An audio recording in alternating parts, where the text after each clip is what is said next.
Welcome to Buying Limited, and this is a continued class of the poem, and we were discussing the introduction of the poem. First paragraph एक हम लोग देखे थे introduction का,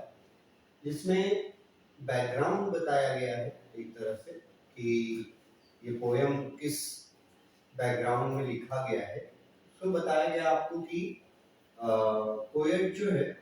वो एक road side stand को देखता है, ऑब्जर्व करता है। वो रोड साइड स्टैंड के बारे में हम पिक्चर्स भी दिखा चुके हैं एक दो कि इस तरह के जगह को पोएट रोड साइड स्टैंड बोल रहा है। यहाँ सुनसान सड़क पर ग्रामीण रूरल पीपल द्वारा बनाया गया किसी फार्मर का कोई पुराना सा घर, उसके सामने नया झोपड़ी बना दिया दुकान के लिए, उसी को रोड साइड स्टैंड बोलते हैं। तो पोएट जो है वो पूरा रोड साइड स्टैंड को ऑब्जर्व करता है और वो देखता है कि जो रोड साइड पीपल हैं, रोड साइड पीपल का मतलब हो गया उस घर के लोग जो उस घर में रहते हैं। वो एक पुराना सा घर है, ओल्ड है, पुराना है, स्मॉल एंड ओल्ड, पुराना सा घर है और उसी के सामने एक छोटा सा नया झोपड़ी बनाया है उन्हीं लोगों ने। बेसिकली ये भी याद रखना कि वो रूरल फार्मर है और they represent all the rural farmers. ये किसी एक रूरल फार्मर या एक फैमिली की बात नहीं है ना, उनको सामने रख करके पोएट जो है वो सभी रूरल पीपल की बात करते हैं।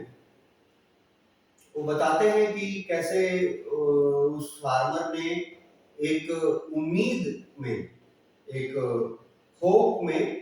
कि एक अच्छा लिविंग स्टैंडर्ड में रहने के लिए, अपने परिवार को एक अच्छा लिविंग देने के लिए वो लाइवलीहुड के रूप में, मतलब अपना जो आजीविका होता है उसके लिए वो रोड साइड स्टैंड खोला था। मतलब वो शेड, SHED, झोपड़ी, जिसको दुकान की तरह यूज किया जा रहा है घर के मालिक के द्वारा। और वो कोई अमीर नहीं है, he is a poor country side farmer. Country और कंट्री साइड ये वर्ड हम अच्छे से डिस्कस कर चुके हैं प्रीवियस वीडियो में। तो वो एक कंट्री साइड फार्मर है, पुअर, और कुछ कमाने के लिए वो ऐसा एक छोटा सा टेम्पररी सा दुकान झोपड़ी जैसा खोलता है। और पोएट ऑब्जर्व करते हैं कि उसका कंडीशन बहुत खराब है, पैथेटिक है, और वहां पर वो अपने जो दुकान जो खोला है, रोड साइड स्टैंड जो खोला है, उसमें वो फ्रूट्स हैं या सीजनल फ्रूट्स हैं खास तौर पे, और या वेजिटेबल्स हैं जो वो खुद प्रोड्यूस करता है, खुद उगाता है, ये सब वो वहां पर बेचने के लिए रखता है, तो सेल देम। और भी कुछ कुछ चीजें रखता है जो मैंने कहा था कि पोयम के लाइंस में पता चलेगा आपको, एक्सेट्रा यहाँ मैंने लिख दिया है। और ये अच्छे से दिमाग में बैठा लेना है कि एक बिजी रोड है शहर से बाहर जाने के लिए और शहर में एंटर होने के लिए, वही रोड है।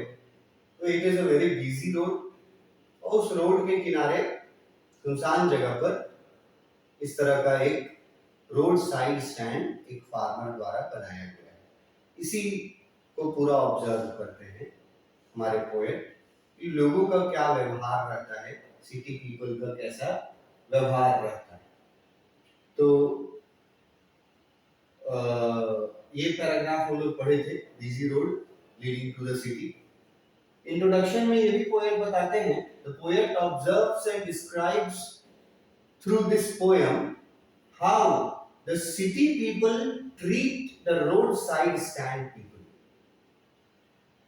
वो ये भी ऑब्जर्व करते हैं कि जो सिटी पीपल गाड़ियों से, अपनी बड़ी बड़ी लग्जरियस कार्स से उस रोड से गुजर रहे हैं, आ भी रहे हैं, जा भी रहे हैं, उन सिटी पीपल का इन रूरल पीपल के प्रति क्या ट्रीटमेंट है, कैसे वो उनको उनके साथ व्यवहार करते हैं, क्या बिहेवियर है। और इसमें पोएट को ये बहुत दुख होता है देख करके कि जो सिटी पीपल हैं, जो सिविलाइज्ड माने जाते हैं, पढ़े लिखे हैं, वो लोग उस रूरल आदमी द्वारा, रूरल फार्मर द्वारा लगाया गया जो रोड साइड स्टैंड था, उसके तरफ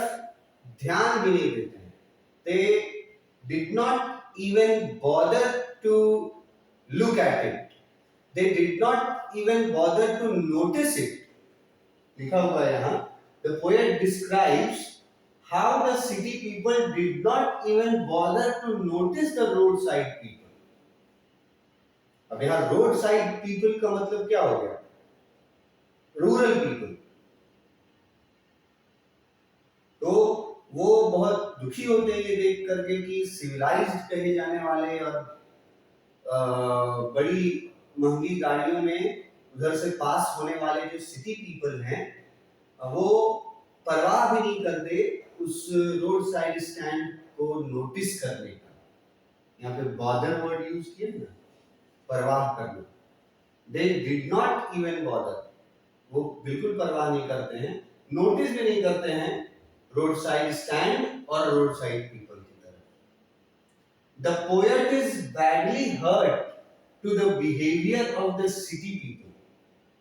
और पोएट जब ये देखता है तो पोएट बहुत ज्यादा दुखी होता है। इस तरह का बिहेवियर शायद पोएट ने एक्सपेक्ट नहीं किया था कि सिटी पीपल इस तरह से बिहेव करेंगे रूरल पीपल की तरफ। ये शायद अनएक्सपेक्टेड था उनके लिए, तो वो बहुत बैडली हर्ट होते हैं ये देख करके, ये ऑब्जर्व करके। और उनका ये जो हर्ट होना है, ये जो लाइन, लास्ट लाइन है इंट्रोडक्शन का, ये the poet is badly hurt to the behaviour of the city people. ये इस पोयम में ये एक जगह हम तुमको रिमाइंड करने बोलेंगे। जब हम पोयम का जब हम लोग लाइंस पढ़ेंगे ना, तो उस समय हम तुमको ये यहाँ से ये रेफरेंस तुमको वापस दिखाएंगे कि मैंने तुमको एक जगह ये बात बताया था कि पोएट जो है वो सिटी पीपल के द्वारा किए गए व्यवहार पर बहुत बुरी तरह से हर्ट होते हैं, मतलब चोट पहुंचती है, दुख होता है। कितना दुख होता है, उस दुख का इंटेंसिटी कितना था, ये हम आपको पोयम के को पढ़ाते वक्त जहाँ आएगा वहां तुमको हम याद करने बोलेंगे कि मैंने तुमको इंट्रोडक्शन में ये लाइन लिखवाया था, बताया था, पढ़ाया था कि पोएट बहुत हर्ट होते हैं जब वो देखते हैं कि सिटी पीपल जो है वो बिल्कुल भी परवाह नहीं करते हैं पुअर रूरल पीपल की तरफ, उस रोड साइड स्टैंड की तरफ। तो रोड साइड स्टैंड वर्ड का तुम अगर मीनिंग समझ गया अपने अपने भाषा में अपने तरीके से तुमने इमेजिन कर लिया, मैंने तो पिक्चर मैंने दिखाया था जो, वो तो था ही, लेकिन वो पिक तो इंडियन ये का नहीं था। रॉबर्ट फ्रॉस्ट क्योंकि अमेरिकन है, तो अमेरिका का मतलब कि अमेरिका में रोड साइड स्टैंड उसी से मिलता जुलता, हमारे यहाँ भी रोड साइड स्टैंड वैसा ही होता है। तुम लोग कहीं भी ट्रैवल किए हो अगर, तो अनेकों रोड साइड स्टैंड से तुम लोग गुजरा हो, अनेकों रोड साइड स्टैंड का मतलब अब ये मत समझ लेना कि रोड के किनारे जितना दुकान लाइन से लगा हुआ है सबको रोड साइड स्टैंड बोलेंगे, नहीं, सबको नहीं बोलेंगे। या हम लोग देखते हैं कि अक्सर रोड के किनारे जब ड्राइव पे जाते हैं हाईवेज पे तो देखते हैं हम कि रोड के किनारे बड़े बड़े रेस्टोरेंट्स और ढाबा और वो सब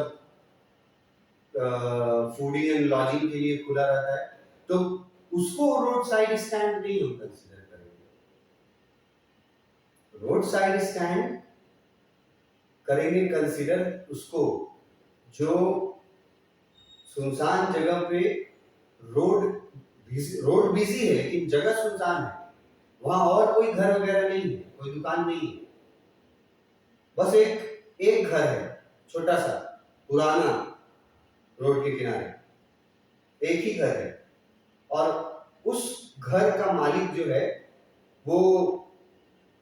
रूरल है, ग्रामीण क्षेत्र का रहने वाला है, गरीब है और वो कुछ कमाने की सोचता है,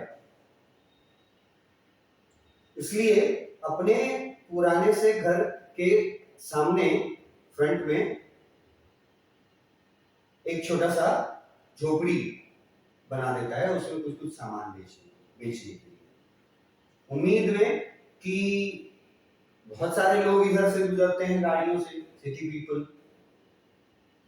तो वो ये उम्मीद रखा है कि वो लोग में से कुछ लोग भी अगर रुके उसके रोड साइड स्टैंड पे और उससे कुछ भी अगर खरीदें तो इससे उसको अर्निंग हो,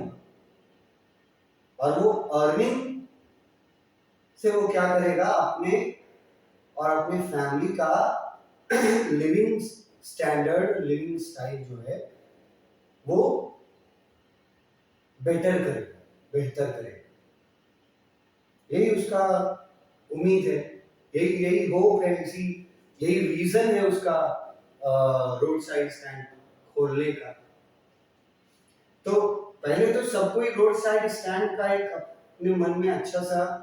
बना लेना, एक इमेज पिक्चराइज कर लेना। मैंने बताया कि रोड के किनारे मार्केट बना हुआ है तो वो नहीं होगा रोड साइड स्टैंड, चौक चौराहा पर नहीं होगा रोड साइड स्टैंड, मॉल्स या रेस्टोरेंट्स या लॉजिंग होटल्स जो हाईवे पे खुले होते हैं वो नहीं है रोड साइड स्टैंड में इनके इनके इसके बाद तुम समझ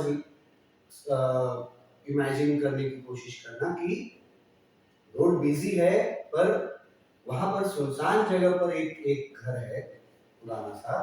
वो जो अपने घर के सामने खुला है टेम्पररी सा, प्लास्टिक वगैरह का, हमारे यहाँ तो प्लास्टिक वगैरह का बना करके, और ढाबा वैसे मतलब ढाबा उसको नहीं बोलेंगे,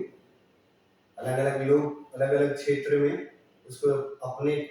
रीजनल वर्ड में कुछ कुछ बोलते होंगे, जैसे कुछ लोग टपरी बोलते हैं, कुछ लोग उसको चाय का दुकान रहता है बेसिकली, और आगे पीछे कुछ नहीं, रोड सुनसान, वो कुछ सब्जियां बेच रहा है, कुछ सीजनल फल बेच रहा है और लाइवलीहुड कमाने की कोशिश कर रहा है। ये अगर तुम अपने दिमाग में बैठा लिए कि रोड साइड स्टैंड का मतलब क्या हुआ, रोड साइड पीपल अगर लिख देंगे तो उसका मतलब क्या हुआ, रूरल पीपल और रोड साइड पीपल में क्या कोई फर्क हुआ, ये सब क्लियर करना पहले अपने दिमाग में, और तब फिर पोएम के लाइंस पढ़ोगे तो राइटर का सॉरी जो हमारे पोएट हैं तो उनके बारे में जब मैं बता रहा था तो ये उनका एक फीचर बताया था कि he is a simple writer, मतलब वो अपनी सिंप्लिसिटी ऑफ राइटिंग के लिए जाने जाते हैं। अब उसके लिए क्या, उसका मतलब ये है ना कि तुम जब पढ़ोगे लाइंस तो बहुत सारा मतलब बहुत सिंपल से लिखा गया है। पोयम और स्टोरी है ना, पोएट्री सेक्शन होता है और आपके बुक में प्रोज सेक्शन होता है। तो अगर जनरली ईमानदारी से अगर एक एवरेज स्टूडेंट को पूछा जाए कि पोयम पढ़ने और समझने में ज्यादा प्रॉब्लम होता है या स्टोरी पढ़ने और समझने में ज्यादा प्रॉब्लम होता है, तो एक एवरेज जो रिप्लाई आएगा ना वो पोयम के प्रति ही आएगा कि पोयम पढ़ने में और उसको समझने में थोड़ा ज्यादा मेहनत करना पड़ता है in comparison to the prose sections, the stories और the articles, कुछ भी जो देता है। जैसे तुम्हारे फ्लैमिंगो बुक में 8 चैप्टर्स हैं और बाकी जो 5 पोयम है। तो जो स्टूडेंट थोड़ा इंग्लिश में अच्छे हैं, जो समझते हैं, बैकग्राउंड अच्छा है, तो उनका जवाब रहेगा कि सर हमको दोनों समझ में आ जाता है। मैं इन जनरल बात कर रहा हूँ, जो एवरेज स्टूडेंट्स होते हैं, ठीक ठाक अंग्रेजी होती है, अच्छी अंग्रेजी नहीं होती, और वैसे स्टूडेंट्स की संख्या बहुत होता है, मैक्सिमम होता है। तो उन लोगों को स्टूडेंट्स जो हैं, आप खुद से आप देखिएगा पूछ करके, तो आपको भी यही, एवरेज स्टूडेंट को यही लगेगा कि पोयम पढ़ने में समझने में मीनिंग उसका तो थोड़ा सा ज्यादा मेहनत वाला काम। इसका रीजन ये होता है, एक पार्टिकुलर है तो सही बात, इसमें मैं डिनाई नहीं कर रहा हूँ। एक्चुअली में पोयम जो है वो प्रोज के मुकाबले कभी भी समझना टफ रहता है, उसको एक्सप्लेन करना भी उतना ही टफ रहता है।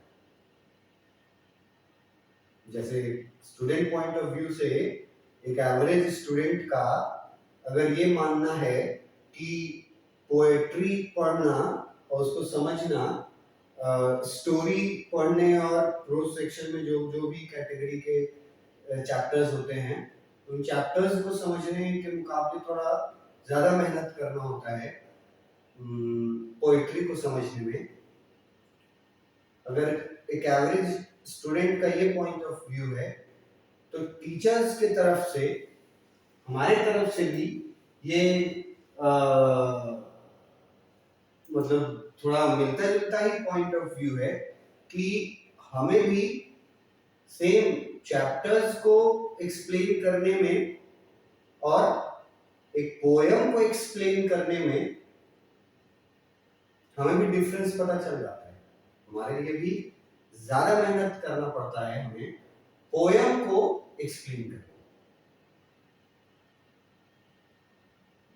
तो पोयम को पढ़ने से पहले, लाइन में आने से पहले, पोयम के लाइन में आने से पहले आपके लिए जितना भी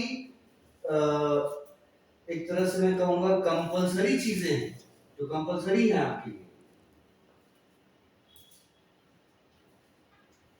वो चीजें आपको मैंने अभी तक के अपने वीडियोस में, जितने भी वीडियोस हैं अभी तक के इस पोयम के वीडियोस में, मैंने आपको सारा चीज समझाने का कोशिश किया। ये जरूरी है अगर आप पोयम को थोड़ा